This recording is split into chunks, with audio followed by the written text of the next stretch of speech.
Diqqat aholiga ajoyib xushxabar.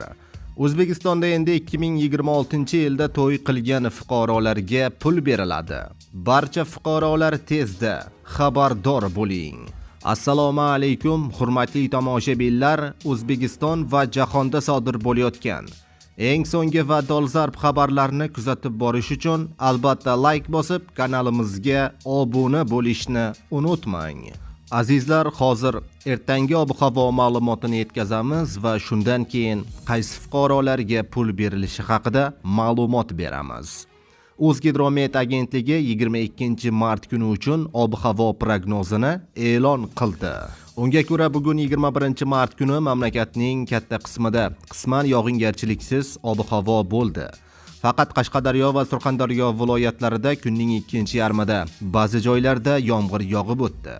Havo harorati kunduzi 20-25 daraja iliq bo'ldi.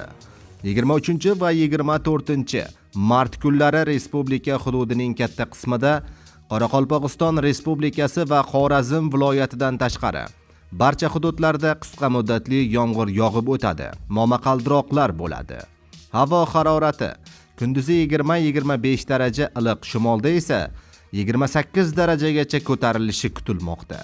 Asosan kechalari harorat 7-12 daraja iliq bo'ladi.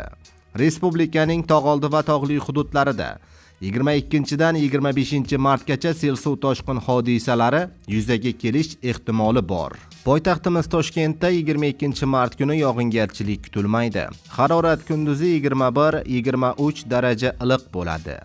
23 va 24 mart kunlari vaqti bilan qisqa muddatli yomg'ir yog'adi, momaqaldiroqlar bo'ladi. Kunduzi havo harorati 20-25 daraja atrofida bo'ladi. Diqqat qiling, endi 21 yoshdan keyin nikoh qilganlar moliyaviy rag'batlantiriladi.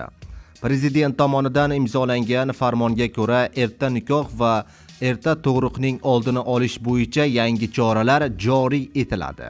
Asosiy yangiliklar: nikohni 21 yoshdan keyin shaxslar o'rtasida tuzish uchun qo'shimcha moliyaviy qo'llab-quvvatlash mexanizmi joriy etiladi. Nikoh shartnomasi tuzganlarga davlat bojidan imtiyozlar beriladi. Homilador yoki 3 yoshgacha farzandi bor talaba qizlar ta'limni davom ettirish imkoniyati ham ta'minlanadi, deyiladi xabarda. Azizlar, videoga like bosib, videoni yaqinlaringizga ham yuborib qo'ying.